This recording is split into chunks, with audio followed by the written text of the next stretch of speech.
Hello साथियों, मैं मीनाक्षी शुक्ला आप सभी का स्वागत करती हूँ आपके अपने प्लेटफॉर्म।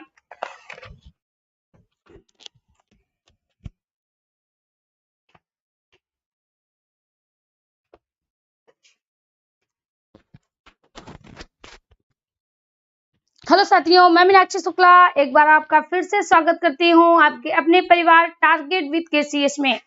तो साथियों, समय हो गया है और ये समय जो है वो हमारी हिंदी की क्लास का है। तो कई साथी हमारे लाइव आ चुके हैं, सभी साथियों का अभिनंदन और वंदन है हमारे इस परिवार में। चलिए शुरू करते हैं हम अपनी आज की क्लास। और आज की क्लास भी हमारे हिंदी साहित्य पर बेस्ड होगी, यानी बहुत इंपॉर्टेंट क्लास होने वाली है। तो आप सभी को ऑडियो और वीडियो दोनों चीजें क्लियर आ रही है। तो देखिए, पहला क्वेश्चन देखते हैं। लिखा है देवनागरी लिपि। क्या लिखा है? देवनागरी लिपि का सही विकल्प क्रम है। तो साथियों, हमने पहले जब आपको लिपि पढ़ाई थी तो स्टार्टिंग कहाँ से की थी? तो आपको याद होगा, हमने स्टार्टिंग की थी अपनी ब्राह्मी लिपि से। कहाँ से की थी? ब्राह्मी लिपि से की थी। यानी सबसे पहले हमारी कौन सी थी? ब्राह्मी लिपि आई। अब आप क्या देख रहे हो, यहाँ पर ब्राह्मी लिपि इधर बीच में पड़ी है, यहाँ पर ब्राह्मी लिपि भी बीच में पड़ी है, यहाँ पर ब्राह्मी लिपि स्टार्टिंग में है और यहाँ पर ब्राह्मी लिपि भी बीच में है। तो सही विकल्प हमारा क्या होगा? ब्राह्मी लिपि होगा। ध्यान दीजिएगा, सबसे पहले साथियों ब्राह्मी लिपि आई। क्या आई? ब्राह्मी लिपि आई। ब्राह्मी लिपि के बाद कौन सी आई? गुप्त आई। कौन सी आई? गुप्त आई ना। ब्राह्मी लिपि से हमारी जो लिपि थी वो गुप्त लिपि में बदली। गुप्त लिपि के बाद साथियों कुटिल लिपि हुई। कुटिल हुई। कुटिल से आपकी सिद्ध मातृका हुई। सिद्ध मातृका हुई, ठीक है। फिर इसके बाद साथियों उत्तरी लिपि हुई। कौन सी हुई? उत्तरी लिपि हुई। उत्तरी लिपि हुई और एक तरफ उत्तरी लिपि थी और दूसरी तरफ दक्षिणी लिपि थी। उत्तरी लिपि का ही नाम परिवर्तित करके उत्तरी लिपि बाद में किसमें बदली? यही साथियों बाद में शारदा और नागरी में बदली। शारदा और नागरी, इसके दो भाग हुए। नागरी के फिर से दो भाग हुए, पश्चिमी और पूर्वी हुए, तो पश्चिमी बनी। और पश्चिमी शाखा के ही साथियों 5 भाग हुए और उन्हीं 5 में से एक क्या थी? उन्हीं 5 में से एक थी हमारी देवनागरी। क्या थी? देवनागरी। तो राइट विकल्प आपका सी जाना है। अगला प्रश्न लिखा है हिंदी साहित्य के आरंभिक काल को कल रामचंद्र शुक्ल के विषय में पूछा गया था।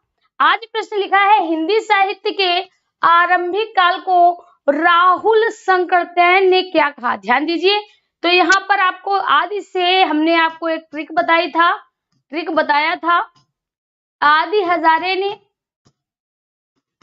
रामचंद्र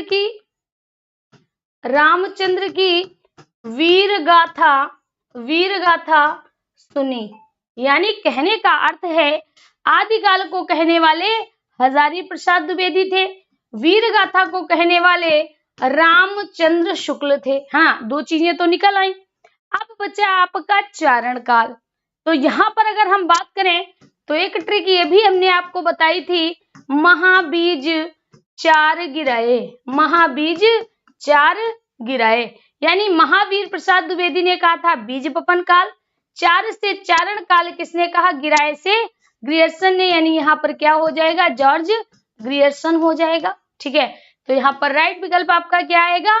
सिद्ध सामंत काल आएगा।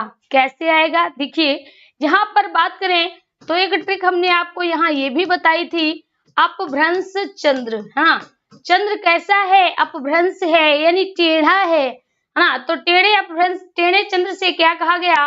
कहा गया सीधी राह चलो। क्या कहा गया? सीधी राह चलो। सीधी से हो गया सिद्ध, राह से हो गया राहुल। तो सिद्ध सामंत काल को कहने वाले कौन थे? राहुल शंकरतैन थे। चलिए आगे देखते हैं। अगला प्रश्न लिखा है वीर गाथा काल के सर्वश्रेष्ठ कवि कौन माने जाते हैं?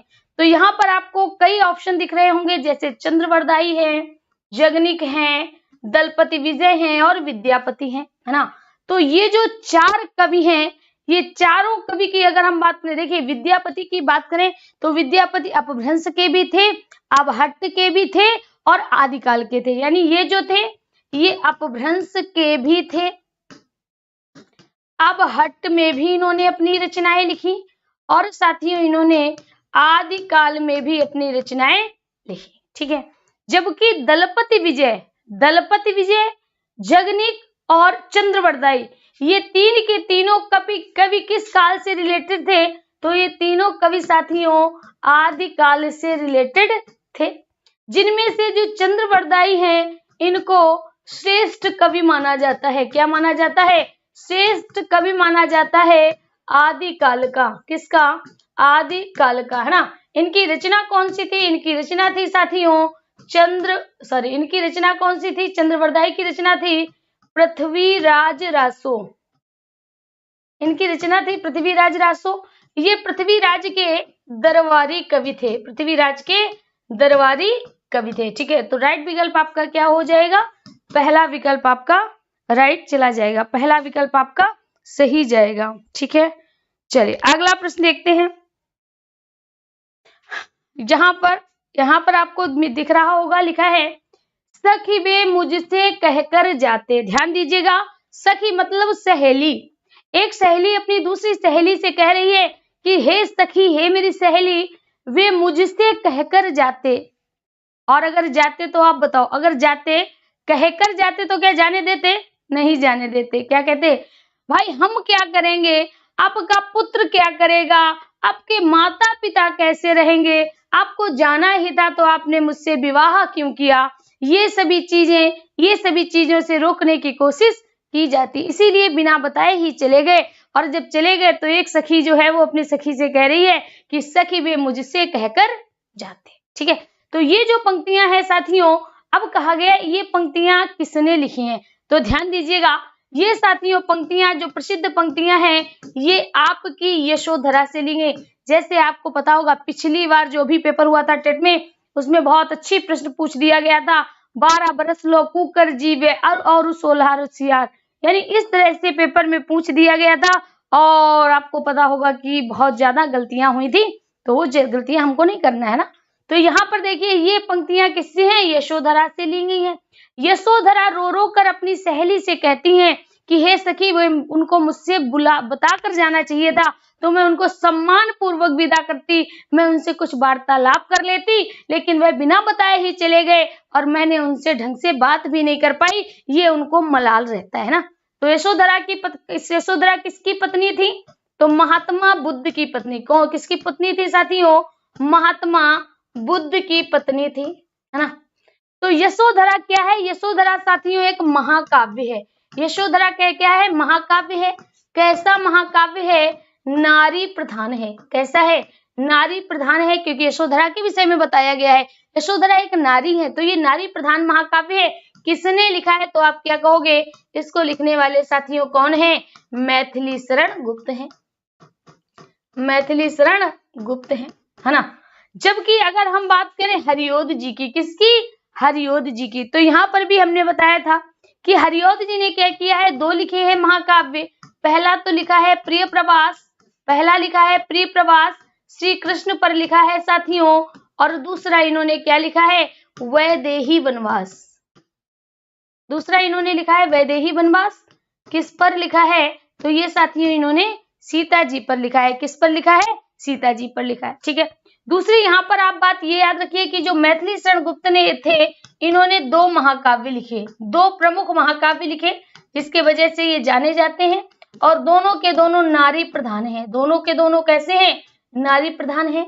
जिसमें एक का नाम है यशोधरा, जिसमें यशोधरा यानी बुद्ध की पत्नी का वर्णन है। दूसरा है साथियों साकेत, जिसमें लक्ष्मण की पत्नी का वर्णन है। तो यहाँ पर राइट विकल्प आ जाएगा मैथिली शरण गुप्त। इन्हीं को राष्ट्र कवि कहा जाता है। ध्यान दीजिएगा, अगर प्रश्न पूछा जाए, यहाँ से एक प्रश्न और बन जाता है।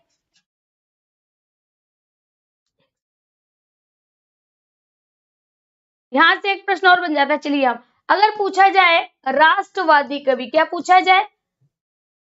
राष्ट्र कवि पूछा जाता है ना, राष्ट्र कवि। तो राष्ट्र कवि में हम क्या कहते हैं? मैथिली शरण गुप्त ना, मैथिली शरण गुप्त। लेकिन अगर पूछा जाए द्वितीय राष्ट्र कवि किसे कहा गया है? द्वितीय राष्ट्र कवि किसे कहा गया है? तो याद रखिए द्वितीय राष्ट्र कवि कहा गया है दिनकर जी को। किसको? दिनकर जी को द्वितीय राष्ट्र कवि के नाम से संबोधित किया गया है। द्वितीय राष्ट्र कवि के नाम से किसको संबोधित किया गया है? तो दिनकर जी को द्वितीय राष्ट्र कवि के नाम से संबोधित किया गया है। अगला प्रश्न देखिए, लिखा है निम्नलिखित में सबसे पहले अपनी आत्मकथा हिंदी में किसने लिखी थी? अपनी आत्मकथा हिंदी में किसने लिखी थी? तो अगर सबसे पहले पूछा जाए कि गद्य में आत्मकथा किसने लिखी, तो गद्य में आत्मकथा लिखी थी बनारसी दास ने। किसने लिखी थी? बनारसी दास ने लिखी थी। क्या नाम था? अर्ध कथानक, अर्ध कथानक, है ना। और अगर पूछा जाए पद्य में किसने लिखी थी, तो साथियों दयानंद सरस्वती ने। किसने लिखी थी? दयानंद सरस्वती ने लिखी थी। ठीक है। स्वरचित आत्मचरित, स्वरचित आत्मचरित क्या लिखा था?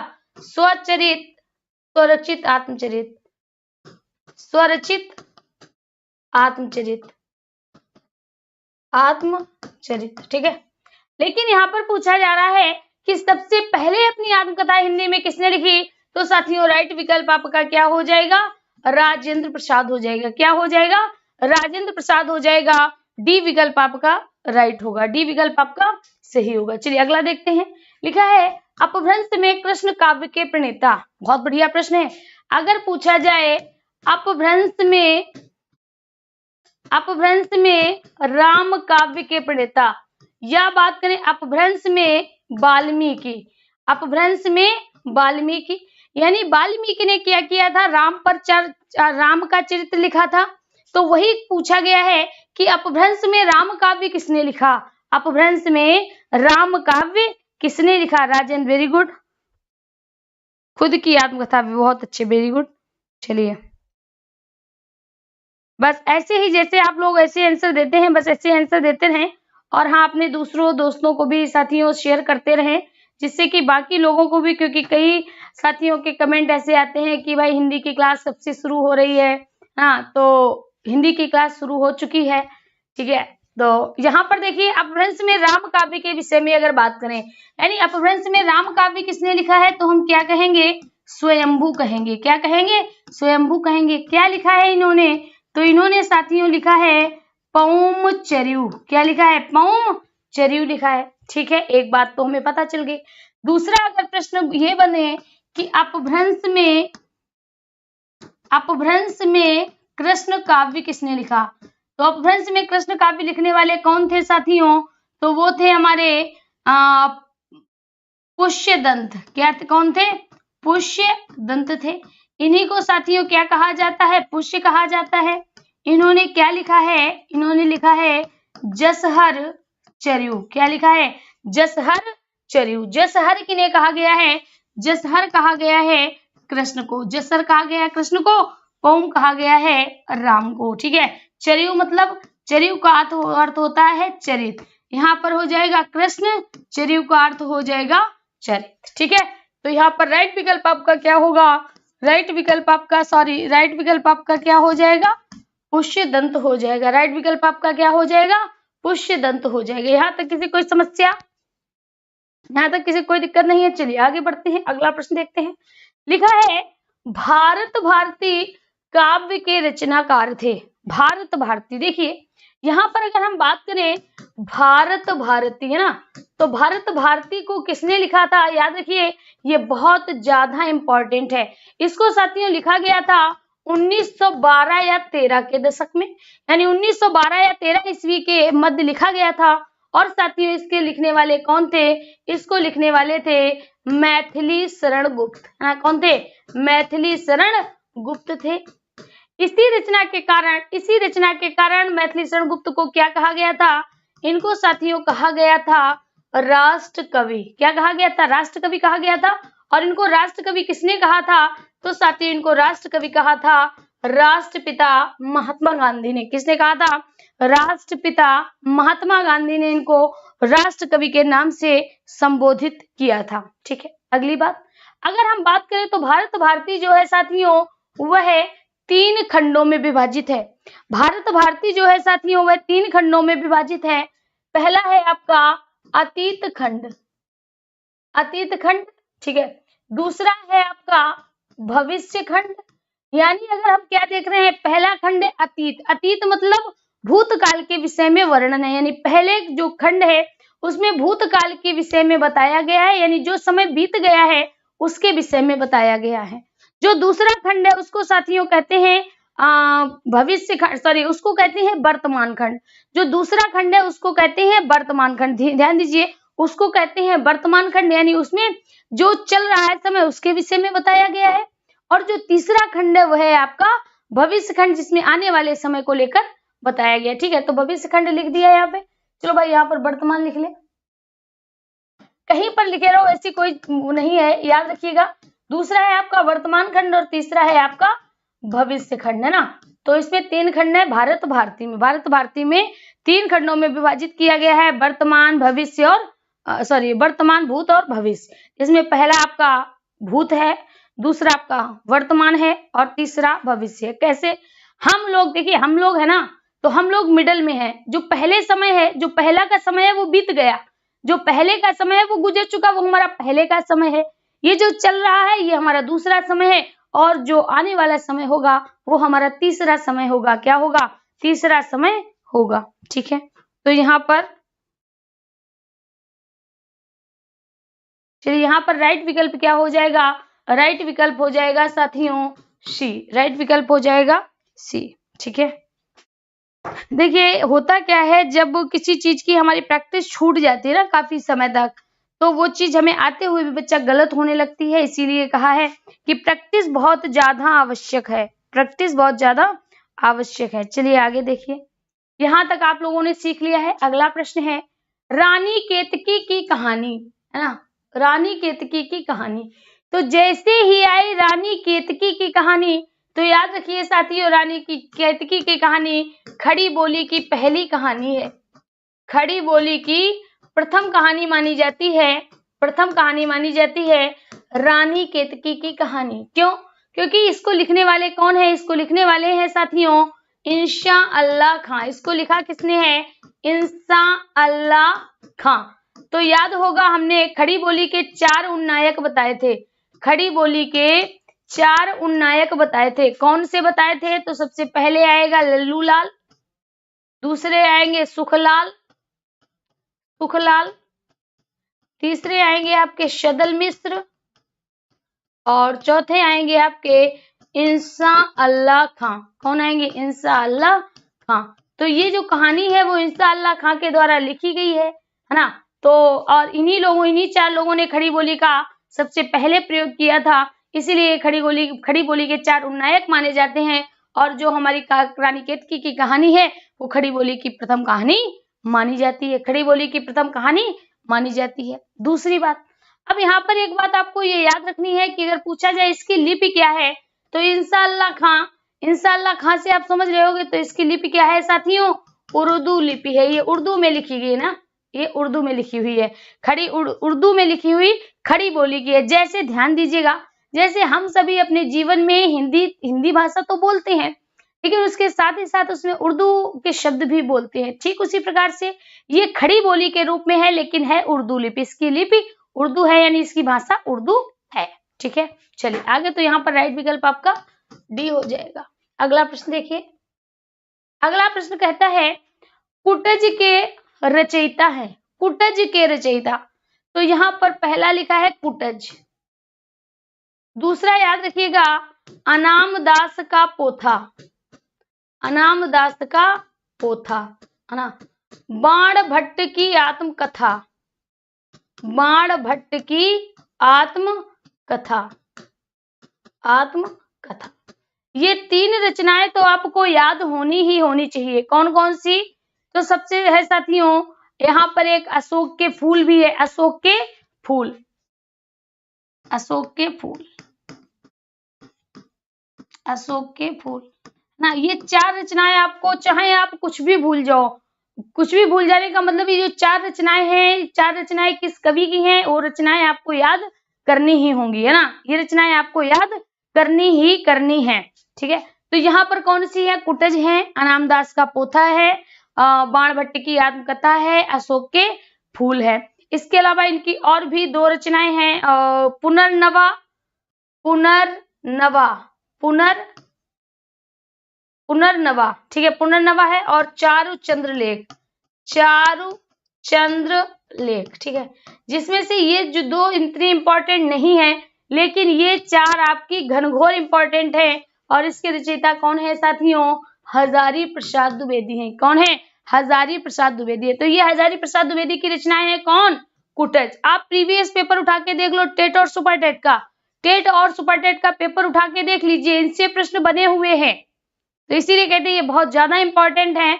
कौन है? कुटज है, रामदास का पोता है, बाणभट्ट की आत्मकथा है, अशोक के फूल है, पुनर्नवा और चारों चंद्रलेख है। तो राइट विकल्प आपका बी जाएगा। अगला प्रश्न देखिए, लिखा है रामचरितमानस में कितने कांड हैं?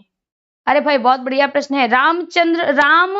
रामचरितमानस में कितने कांड हैं? सभी को पता होगा कि रामचरितमानस में कितने कांड हैं, ये आपने बहुत पहले पढ़ा होगा, लेकिन आज आपको एक फैक्ट बताने वाले हैं, वो शायद आपने इससे पहले ना पढ़ा हो, ठीक है। तो ध्यान दीजिएगा, यहाँ पर साथियों अगर बात करें रामचरितमानस में कितने कांड हैं, तो आपका ये संस्कृत का भी क्वेश्चन बन सकता है, क्योंकि उसमें रामायण पूछ दिया जाता है और रामचरित पूछ दिया जाता है। तो संस्कृत का उपयोगी है ही, हिंदी में भी इसका प्रयोग है और दैनिक जीवन में तो है ही। तो यहाँ पर हमें क्या याद रखना है कि इसमें कितने कांड हैं? 7 कांड हैं। अच्छा, हम लोग ये भूल जाते हैं। तो सबसे पहले भाई जो रामचरितमानस है उसमें राम का पूरा चरित्र है कि नहीं है? हाँ भाई है। तो सबसे पहले राम कैसे आए? बाल अवतार में आए, तो बाल कांड हो गया, ठीक है, क्योंकि कांड में विभाजित है, आप लगा लीजिए। जब थोड़े बड़े, जब जैसे बाल रूप में थे तभी ये गुरु के आश्रम में चले गए, और आश्रम जाने के बाद ये कब आए? अयोध्या आए। जैसे ही अयोध्या आए, माँ कैकेयी ने अपना रूप दिखाया और उन्होंने वनवास मांग लिया, ये जंगल चले गए, अरण्य कांड हो गए ना। अरण्य कांड में एक और कांड हो गया, सीता जी चोरी हो गई और सीता की खोज में ये कहाँ पहुंच गए? किष्किंधा पहुंच गए। कहाँ पहुंच गए? किष्किंधा पहुंच गए। तो यहाँ पर क्या हो गया? किष्किंधा कांड हो गया। कौन सा? किष्किंधा कांड हो गया। किष्किंधा कांड यानी जब किष्किंधा कांड के बाद इन्होंने क्या किया? तो साथियों इन्होंने अनुनय विनय किया। अनुनय विनय मतलब क्या है कि सुंदरकांड, पूरा रामचरितमानस का सार है सुंदरकांड, हनुमान जी को समर्पित है ना, सुंदरकांड है, तो सुंदरकांड हो गया। फिर इन्होंने युद्ध लड़ा, तो लंका कांड हो गया, इसी को साथियों युद्ध कांड भी कहा जाता है। और इसके बाद का जो कांड है वो उत्तर कांड है। 1 2 3 4 5 6 7। तो ऐसे याद करिए, पहले बाल रूप में आए, शिक्षा प्राप्त की, पहले बाल रूप में आए, थोड़े बड़े हुए, शिक्षा प्राप्त करने चले गए, वापस आए, अयोध्या कांड, अरण्य कांड, किष्किंधा कांड, यहाँ तक सीख लिए ना। फिर सुंदर कांड और लंका कांड, उत्तर कांड, इस तरह से आप याद करिएगा। सारी चीजें क्रम से जब आप पढ़ोगे, सारी चीजें जब आप क्रम से पढ़ोगे तो सारी चीजें याद रहेंगी, ठीक है। दूसरा फैक्ट आपको ये याद रखना है कि तुलसीदास ने रामचरितमानस को लिखने में कितना समय लिया था, है ना। तुलसीदास ने ही रामचरितमानस लिखी है। तो तुलसीदास ने जब रामचरितमानस को लिखा तो उसमें कितना समय लगा? 2 वर्ष, है ना, 2 वर्ष।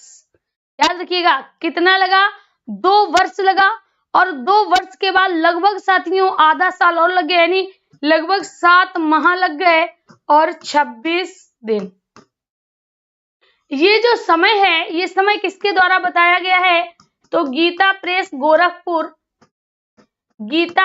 गोरखपुर के संपादक के द्वारा इनका समय बताया गया कि लगभग इसको लिखने में कितना समय लगा है? 2 वर्ष 7 माह और 26 दिन का समय लगा है, ठीक है।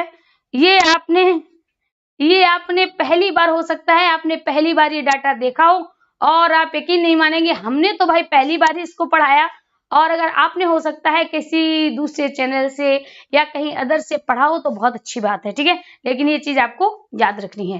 आगे देखते हैं, तो यहाँ पर राइट विकल्प आपका अगला प्रश्न है, लिखा है निम्नलिखित में से कौन सा एक व्यंग लेखक है? व्यंग समझते हो, जिसको आप कमेंट कहते हैं। व्यंग किसे कहते हैं? व्यंग को ही हम कमेंट कहते हैं। क्या कहते हैं? कमेंट कहते हैं। ध्यान रखिएगा, क्या कहते हैं? कमेंट कहते हैं। तो यहाँ पर आप देख रहे हो कि कई हैं, श्याम सुंदर दास हैं, विद्यानिवास मिश्र हैं, राहुल शंकरत्यायन हैं और हरिशंकर परसाई हैं। तो राइट विकल्प इसका क्या होगा? राइट विकल्प साथियों हो जाएगा डी, हरिशंकर परसाई। हरिशंकर परसाई एक व्यंग लेखक हैं। कौन है? एक व्यंग लेखक हैं। इन्होंने साथियों एक व्यंग लिखा था, इन्होंने एक व्यंग लिखा था जिसका नाम था विकलांग श्रद्धा का दौर। क्या लिखा था? विकलांग श्रद्धा का दौर, है ना। इन्होंने लिखा था विकलांग श्रद्धा का दौर, विकलांग श्रद्धा का दौर, है ना। ये इन्होंने एक व्यंग कविता लिखी थी। क्या लिखी थी? इन्होंने साथियों एक व्यंग कविता लिखी थी जिसका नाम था विकलांग श्रद्धा का दौर, ठीक है। जिसमें विकलांग बाद में इसको हटा दिया गया था, बाद में बचा था आपका श्रद्धा का दौर। आज भी जो पुराने प्रकाशन आते हैं कभी कभी, तो उसमें ऊपर विकलांग बहुत छोटा लिखा होता है, श्रद्धा का दौर काफी मोटी कह सकते हैं, काफी डार्क में लिखा रहता है। तो विकलांग श्रद्धा का दौर जब इन्होंने लिखा था तो इसी पर इनको मिला था साहित्य अकादमी पुरस्कार। क्या मिला था साथियों? इस पर ही इनको मिला था साहित्य अकादमी पुरस्कार। याद रखिएगा, इस पर इनको क्या मिला है? साहित्य अकादमी पुरस्कार मिला है, साहित्य अकादमी पुरस्कार मिला है।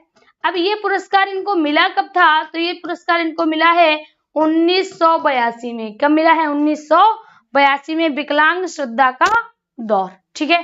तो चीजें याद रखिएगा, अगर पूछा जाए कि एक व्यंग लेखक कौन है तो आप कहोगे हरिशंकर परसाई है। और हरिशंकर परसाई को अपने व्यंग के कारण ही कमेंट जैसे आप कहते हैं दूसरों का मजाक बनाना, वैसे ही इन्होंने एक मजाक में लिखा था, एक व्यंग कसा था, श्रद्धा का दौर, विकलांग श्रद्धा का दौर, जिस पर इनको साथियों साहित्य अकादमी पुरस्कार मिला था 1982 में, 1982 में, ठीक है। 1982 में। ये सब चीजें याद रखिएगा, क्योंकि ऐसे ही सीधे उठा लेगा कि श्रद्धा का दौर किसने लिखा है, क्योंकि जिन रचनाओं में साहित्य अकादमी पुरस्कार मिला है, जिन रचनाओं में ज्ञानपीठ पुरस्कार मिला है, वह रचनाएं इंपॉर्टेंट रही होती हैं अपने समय की, और उन्हीं से प्रश्न पूछ लिए जाते हैं, सीधे सीधे उन्हीं से प्रश्न पूछ लिए जाते हैं। चलिए अगला प्रश्न देखते हैं। अगला प्रश्न है आपका बंटी। देखिए आपका बंटी, बंटी क्या होता है? तो बंटी साथियों होता है एक बालक। क्या होता है? एक बालक होता है, एक बच्चा होता है। ध्यान दीजिएगा, तो यहाँ पर लिखा है आपका बंटी रचना की प्रधान समस्या को उजागर करने वाले विकल्प को चुनिए। तो साथियों जो बंटी होता है वह एक बालक होता है, और उसके एक माँ होती है और उसका एक पिता होता है, यानी उसके माँ और पिता होते हैं। लेकिन माँ जो होती है वो प्रिंसिपल होती है, यानी प्रधानाध्यापक होती है, जबकि पिता उसके डॉक्टर होते हैं। लेकिन दोनों के बीच में इतना ज्यादा अनबन रहती है, और उसी के बीच में जो बंटी होता है वो पिसा करता है। हाँ, तो ये जो पूरी की पूरी रचना है आपका बंटी, वह साथियों एक मनोवैज्ञानिक समस्या है। ऐसे मनोवैज्ञानिक समस्या है, एक अबोध बालक के मन की समस्या है ना, जो अपने माँ और पिता के बीच जूझता रहता है, उनके बीच लड़ाई की जो होती है, उनके बीच में पिसता रहता है। तो ये एक साथियों मनोवैज्ञानिक समस्या है आपका बंटी ना, आपका बंटी। तो राइट विकल्प आप क्या करोगे? मनोवैज्ञानिक समस्या। आगे देखिए अगला प्रश्न है दिनकर किस रस के कवि माने जाते हैं? जल्दी से बताइए, इस प्रश्न को हमने कई बार कराया है। दिनकर को कैसा कवि माना जाता है? दिनकर को किस प्रकार का कवि माना जाता है? चलिए तो यहाँ पर देखते हैं साथियों, जो दिनकर हैं, दिनकर किस समय से रिलेटेड हैं? तो ये छायावाद काल के हैं। छायावाद में ही साथियों राष्ट्रवादी काव्य धारा से रिलेटेड थे, राष्ट्रवादी काव्य धारा से रिलेटेड थे। दूसरी बात आपने ये देखी होगी कि इन्हीं को कहा जाता है इनको क्या कहा जाता है? द्वितीय राष्ट्र कवि कहा जाता है। यानी अर्थात इन्होंने राष्ट्र के लिए बहुत ही ज्यादा महत्वपूर्ण कार्य किया होगा ना, राष्ट्र के लिए इन्होंने राष्ट्र के लिए ओतप्रोत रचनाएं लिखी होंगी, इसीलिए तो इनको राष्ट्रवादी कवि कहा गया। तो याद रखिए साथियों, ये किस रस के कवि माने जाते हैं?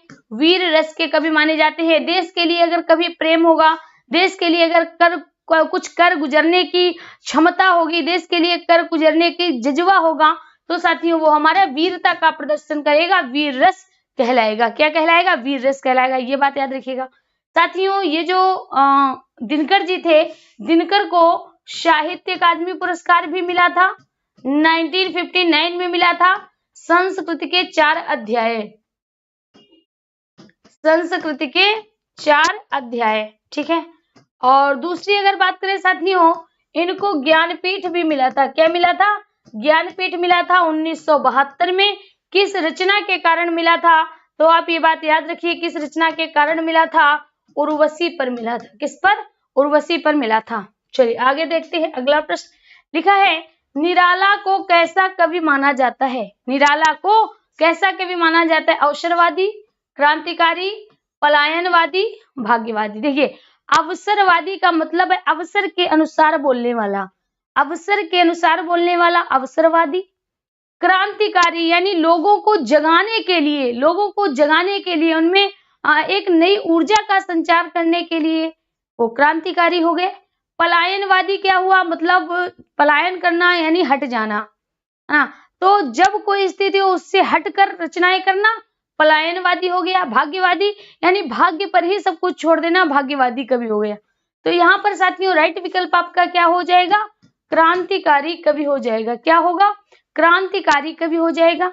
अब जब क्रांतिकारी कवि की बात करें तो यहाँ पर ये बात आपको याद रखिएगा, क्योंकि इन्होंने साथियों बिना डरे, क्या हम कह सकते हैं, बिना डरे समाज में जो मुद्दे थे, सामाजिक मुद्दे, हम क्या कह सकते हैं, सामाजिक मुद्दों पर, सामाजिक मुद्दों पर ये क्या हुए, बेबाक होकर बोले, है ना, बेबाक होकर बोले। इसीलिए साथियों इनको क्या कहा जाता है? क्रांतिकारी कवि कहा जाता है। अगला प्रश्न देखिए।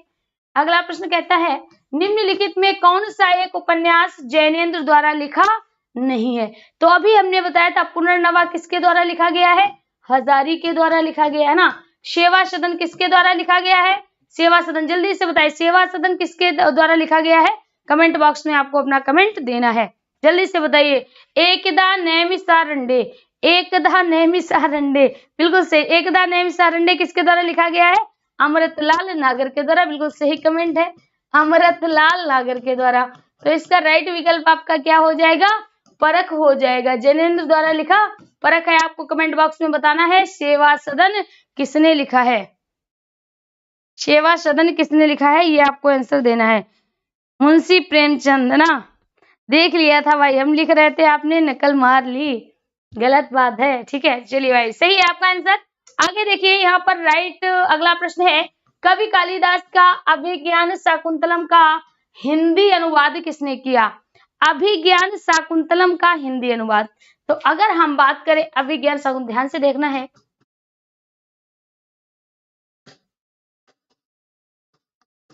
अभिज्ञान शाकुंतलम, अभिज्ञान शाकुंतलम को लिखा किसने है? कालिदास ने लिखा है। किसने लिखा है? कालिदास ने लिखा है। किस भाषा में लिखा है? तो आप कहोगे संस्कृत में। किसमें? संस्कृत में। अब इसी को हिंदी में कन्वर्ट कराया, यानी इसी को हिंदी में अनुवाद कराने वाले कौन थे? तो राजा लक्ष्मण सिंह। कौन थे साथियों? राजा लक्ष्मण सिंह। कौन थे? राजा लक्ष्मण सिंह। तो राइट विकल्प आपका क्या हो जाएगा? डी विकल्प आपका राइट हो जाएगा। अगला प्रश्न लिखा है, किस काल को स्वर्ण काल कहा जाता है? बहुत बढ़िया प्रश्न है ये भी, कि किस काल को स्वर्ण काल के नाम से जाना जाता है? किस काल को स्वर्ण काल के नाम से जाना जाता है? भाई आज आप लोगों के बहुत से प्रश्न गलत हो रहे हैं। इसका मतलब है जब प्रीवियस में क्लास चली थी हिंदी साहित्य का इतिहास की, तो कई हमारे साथी ऐसे थे जिन्होंने क्लास नहीं ली होगी, इसीलिए आज उनके क्वेश्चन गलत हो रहे हैं। यहाँ पर देखिए लिखा है किस काल को स्वर्ण काल कहा जाता है। तो यहाँ पर साथियों अगर बात स्वर्ण काल की है तो स्वर्ण काल यानी पहला स्वर्ण काल, पहला स्वर्ण काल किसे कहा जाता है? तो कहा जाता है भक्ति काल को। किसको? भक्ति काल को। किसने कहा है? जॉर्ज ग्रियर्सन ने, जॉर्ज ग्रियर्सन ने। इस भक्ति काल को ही साथियों स्वर्ण युग भी कहा जाता है। क्या कहा जाता है? स्वर्ण युग कहा जाता है। किसने कहा है? श्याम सुंदर दास ने, श्याम सुंदर दास ने। इसी को कहा जाता है लोक जागरण काल। क्या कहा जाता है? लोक जागरण काल। ये किसने कहा है? ये कहा है हजारी प्रसाद द्विवेदी ने। किसने कहा? हजारी प्रसाद द्विवेदी ने, ठीक है। अगर यहाँ पर बात करें द्वितीय स्वर्ण काल की, द्वितीय स्वर्ण काल की बात करें तो किसको कहा जाता है साथियों? वो कहा जाता है छायावादी युग को। किसको? छायावादी युग को। तो यहाँ पर राइट विकल्प आपका क्या जाएगा? भक्ति काल चला जाएगा, भक्ति काल चला जाएगा। अगला प्रश्न देखिए, सूरदास के गुरु कौन थे? सबसे पहला है रामानंद दास। याद रखिए, रामानंद दास किसके गुरु थे? कबीर दास के थे, माधवाचार्य, रामदास, वल्लभाचार्य। तो सूरदास के गुरु का नाम क्या था? वल्लभाचार्य था। सूरदास के गुरु का नाम वल्लभाचार्य था। और आपने जो हमने आपको अष्ट छाप बताया था, क्या बताया था? अष्ट छाप बताया था। तो यहाँ पर हमने आपको बताया था कुंभा यानी कुंभन दास, कुंभन दास है ना, कुंभा के सुर पर यानी सूरदास, परमानंद दास, कृष्णदास है ना, कृष्णदास। ये सभी किसके? ये जो चार थे ये वल्लभाचार्य के शिष्य थे। ये कौन थे? वल्लभाचार्य जी के शिष्य थे। तो यहाँ पर राइट विकल्प आपका दी जाना है। अगला प्रश्न लिखा है, कामायनी किस प्रकार का ग्रंथ है? पहला है आपका खंड काव्य, मुक्तक काव्य, महाकाव्य, चंपू काव्य। तो साथियों जो कामायनी है वो क्या है? महाकाव्य है। क्या है? महाकाव्य है। इसको लिखा किसने है? इसको लिखने वाले हैं साथियों जयशंकर प्रसाद। किसने लिखा है? जयशंकर प्रसाद ने लिखा है। और यह जयशंकर प्रसाद की अंतिम रचना मानी जाती है। क्या मानी जाती है? अंतिम रचना मानी जाती है। इसमें साथियों 3 नायिकाएं हैं। कौन कौन? मनु है, श्रद्धा है और इड़ा है। मनु, श्रद्धा और इड़ा, इसकी 3 नायिकाएं हैं। तो राइट विकल्प आपका क्या जाएगा? सी जाएगा। अगला प्रश्न देखिए, अगला प्रश्न कहता है, गागर में सागर भरने का कार्य किस कवि ने किया? यानी ऐसा कौन सा कवि है जिसने गागर में सागर भर दिया? यानी कह सकते हैं बड़े बड़ी रचनाओं को इसने छोटी सी बातों में कह दिया। यानी बड़ी बड़ी बातों को छोटी छोटी बातों में कहने का श्रेय किसको जाता है? तो ये जाता है साथियों बिहारी जी को। किसको जाता है? बिहारी जी को जाता है। और इनकी रचना है बिहारी सतसई। इनकी रचना है बिहारी सतसई और इनकी रचना पर ही कहा जाता है सतसैया के दोहे। यानी जो सतसई है इसमें क्या लिखे हैं? दोहे। सतसैया के दोहे ज्यों नाविक के तीर, देखन में छोटे लगे, घाव करें गंभीर। किसके विषय में कहा गया है? बिहारी जी के विषय में ही कहा गया है कि इनको बड़ी बड़ी बातों को ये किसमें कह देते हैं? बड़ी बड़ी बातों को ये छोटी छोटी बातों में कह देते हैं। तो राइट विकल्प आपका ए चला जाएगा। अगला प्रश्न देखिए, लिखा है वापसी किस विधा में रचित है? यानी जो वापसी है, वापसी को किस विधा में रचा गया है? तो साथियों सबसे पहले वापसी है क्या? वापसी साथियों कहानी है। वापसी क्या है? वापसी कहानी है। हाँ बिल्कुल सही, वापसी कहानी है। वापसी कहानी किसकी है? तो यहाँ पर आपको याद रखना है वापसी जो कहानी है वो उषा प्रियमवदा की है। किसकी है? उषा प्रियमवदा की है। इस कहानी का मुख्य पात्र कौन है? तो इसका मुख्य पात्र होता है साथियों गजाधर बाबू। कौन होता है? गजाधर बाबू होता है, जो क्या होता है? जो एक रेलवे कर्मचारी होता है, रेलवे का रिटायर्ड कर्मचारी होता है, रिटायर्ड कर्मचारी होता है ना। वो अपने घर पर आता है, वहां पर लोग उसकी बीवी और बच्चे होते हैं उसकी इज्जत नहीं करते हैं, उससे बात नहीं करते हैं। तो इस वजह से परेशान होकर वो वापस चला जाता है नौकरी की तलाश में।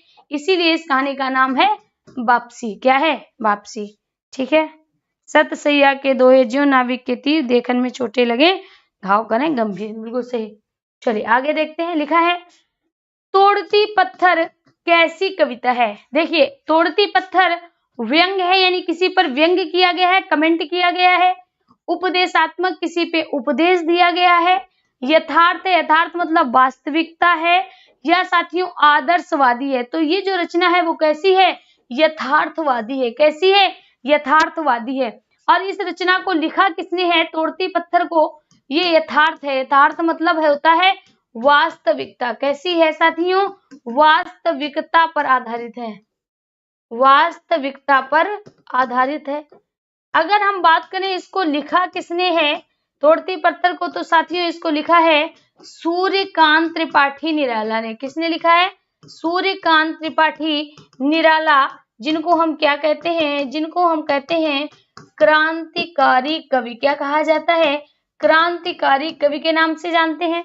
ये जो इनकी रचना है ना, तोड़ती पत्थर, ये जो रचना है, एक बार ये गए थे तो इन्होंने इलाहाबाद के पथ पर तोड़ती हुई पत्थर यानी तोड़ती हुई एक पत्थर तोड़ती हुई महिला को देखा था। उसी पर इन्होंने क्या लिखा है, देख वह तोड़ती पत्थर देखा मैंने उसे इलाहाबाद के पथ पर। ठीक है, तो राइट विकल्प आपका क्या हो जाएगा, सी हो जाएगा। आगे देखिए अगला प्रश्न कहता है, अगला प्रश्न है फणीश्वर नाथ रेणु का संबंध सही जगह से चुनिए। तो आप सभी को पता होना चाहिए कि जो फणीश्वर नाथ थे, फणीश्वर नाथ का उपनाम यानी फणीश्वर नाथ का उपनाम क्या था, रेणु था। फणीश्वर नाथ का उपनाम क्या था साथियों, रेणु था, है ना। इनका साथियों जो जन्म हुआ था बिहार में हुआ था। कहां पर हुआ था इनका जन्म, बिहार के अररिया, बिहार के अररिया के हिंडना नामक क्षेत्र में हुआ था, हिंडना नामक क्षेत्र में हुआ था, याद रखिएगा। तो क्या नहीं आ रहा भाई दीपिका जी, तो इनका जन्म कहाँ हुआ था, बिहार के, याद रखिएगा बिहार के हिंडना में हुआ था, बिहार के हिंडना, बिहार के अररिया के हिंगना नामक जगह में हुआ। तो राइट ऑप्शन आपका बी जाएगा। अगला प्रश्न देखिए, लिखा है विद्यापति की पदावली की भाषा क्या थी। अब यहाँ पर देखिए जो विद्यापति थे, एक एक प्रश्न समझिए। जो विद्यापति थे तो विद्यापति की मातृभाषा, विद्यापति की मातृभाषा क्या थी, तो इनकी मातृभाषा थी मैथिल। क्या थी, मैथिल। यानी अगर किसी की मातृभाषा जो होगा उसमें वो अच्छी तरह से रचना कर पाएगा। तो इनकी भी जो साथियों मातृभाषा थी वो मैथिल थी, और मैथिल भाषा में ही इन्होंने किसकी रचना की, पदावली की रचना की, जिसके कारण इनको क्या कहा गया, जिसके कारण साथियों इनको कहा गया मैथिल कोकिल। क्या कहा जाने लगा, मैथिल कोकिल कहा जाने लगा। तो विद्यापति की पदावली की भाषा कौन सी है, मैथिली है। क्या है, मैथिली है। ठीक है, चलिए आगे देखिए, आगे देखिए। अभी पीछे इस प्रश्न को बताया था, को उग्र कहते हैं, किसका उपनाम उग्र है। पीछे हमने इस प्रश्न को बताया था आपको। अब आपको यहाँ पर आंसर देना है कि किसका उपनाम उग्र है, किसका उपनाम उग्र है। पहला है रामेश्वर लाल दुबे, दूसरा है पांडे वेचन शर्मा, तीसरा है नरेश मेहता, चौथा है अज्ञे। तो अज्ञे किसका उपनाम है, हीरानंद सच्चिदानंद बादशायन अज्ञे। तो ये हो गया। अब साथियों यहाँ पर है पांडे वेचन शर्मा और रामेश्वर लाल दुबे। तो यहाँ पर जो पांडे वेचन शर्मा है, पांडे वेचन शर्मा का उपनाम क्या है, उग्र है। इनका उपनाम क्या है, इनका उपनाम उग्र है। ये साथियों स्वयं को इन्होंने स्वयं का एक नाम रखा था। इन्होंने स्वयं का नाम क्या रखा था, अष्टावक्र रखा था। यानी ये अपने नाम को, ये अपने आप को क्या कहते थे, ये अपने आप को अपने आप के लिए एक शब्द का प्रयोग करते थे या अपने लिए एक नाम का प्रयोग करते थे। इनका नाम था अष्टावक्र। क्या नाम था, अष्टावक्र इनका नाम था। ठीक है, दूसरी बात ये आपको याद रखनी है कि ये क्या थे, तो ये साथियों साहित्यकार थे, ये साहित्यकार भी थे और ये क्या थे, ये पत्रकार भी थे, है ना। तो यहाँ पर राइट विकल्प आपका बी चला जाएगा। चलिए अगला प्रश्न देखते हैं। तो आज की जो प्रश्नावली थी वहां पर साथियों प्रश्नों की श्रृंखला इतनी ही थी। अब आपको कमेंट बॉक्स में ये बताना है कि आज के प्रश्न आपको कैसे लगे। हाँ, तो आपको आज की सीरीज कैसी लगी ये सब आपको कमेंट बॉक्स में बताना है। ठीक है, तो चलिए आज के लिए इतना ही। मिलते हैं कल फिर से इसी समय इसी चैनल पर एक और नई टेस्ट सीरीज के साथ, एक नई जैसा हमने आपसे कहा है कि साहित्य की हम आपको काफी प्रैक्टिस करा देंगे। कहीं से भी प्रश्न पूछा जाए छूटने नहीं पाएगा। तो आज के लिए इतना ही, धन्यवाद।